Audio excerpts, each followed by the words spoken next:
Hello everyone, অষ্টমীর দিন খুব সকাল সকাল ঘুম থেকে উঠে একদম ট্রেডিশনাল একটা লুক নিয়ে রেডি হয়ে পুজোর থালাটা হাতে নিয়ে চলে গিয়েছিলাম আমি আর সায়ন্তিকা পাড়ার প্যান্ডেলে অঞ্জলি দেওয়ার জন্য। আর ইতিমধ্যে গিয়ে দেখি যে অঞ্জলি শুরুও হয়ে, তাই আর দেরি না করে চটপট আমিও অঞ্জলিটা দিয়ে নিলাম এবং অঞ্জলি শেষে ফল নিয়ে বাড়ি চলে আসলাম চটপট, কারণ সন্ধেবেলায় আমার আবার বেরোনোর ছিল। তাই দেরি না করে চটপট রেডি হয়ে গেলাম। আর এটা ছিল আমার ওদিনের ফুল লুক। কেমন লাগছে লিখে জানিও।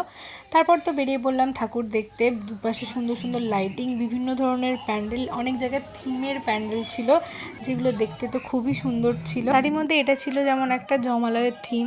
এরকমই আরও বেশ কয়েকটা প্যান্ডেল দেখলাম যেগুলো খুবই সুন্দর ছিল।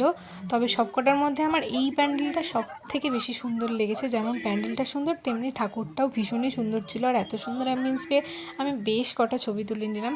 তারপর ঘুরতে ঘুরতে বাড়ি চলে আসলাম। And I think that was it about my Ashtami blog. By.